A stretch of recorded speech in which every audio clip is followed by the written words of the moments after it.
Alors, l'année 2018 a été un exercice très favorable dans la mesure où la performance de nos fonds a été excellente, avec particulièrement notre SCPI FIMO qui a vu progresser son dividende en affichant un taux de distribution supérieur à 5%. En matière de collecte, nous avons réalisé à peu près le même niveau de collecte que les années précédentes, c'est-à-dire à peu près 500 millions d'euros.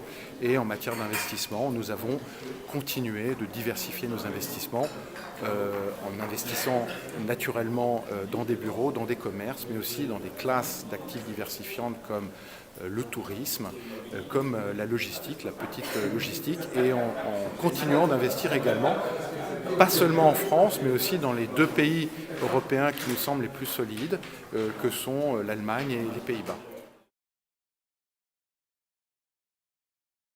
Alors ça ne change pas grand-chose, ça renforce Sofidy puisque Sofidy aujourd'hui a un actionnaire de référence solide, le groupe Tikehau qui a plus de 2 milliards de fonds propres.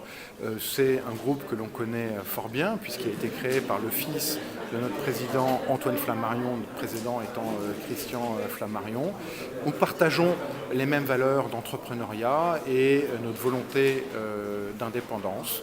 Nous sommes complémentaires. Tikehau est surtout positionné sur les valeurs mobilières, la dette privée, le private equity, le capital investissement, et nous plutôt sur l'immobilier.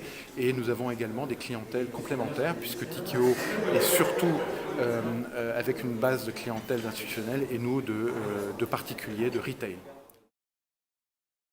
2019 pour nous est un exercice qui se présente bien puisque en matière d'immobilier nous allons bénéficier encore cette année de taux d'intérêt qui vont rester très faibles historiquement et d'une façon concurrentielle vis-à-vis des autres produits qui intéressent nos souscripteurs. À nouveau, les SCPI présentent des performances supérieures aux fonds en euros, lesquels fonds en euros malheureusement à partir de cette année présentent une performance moyenne qui est égale à celle de l'inflation, tandis que les SCPI ont plutôt des performances de l'ordre de 4 et 5% en ce qui nous concerne.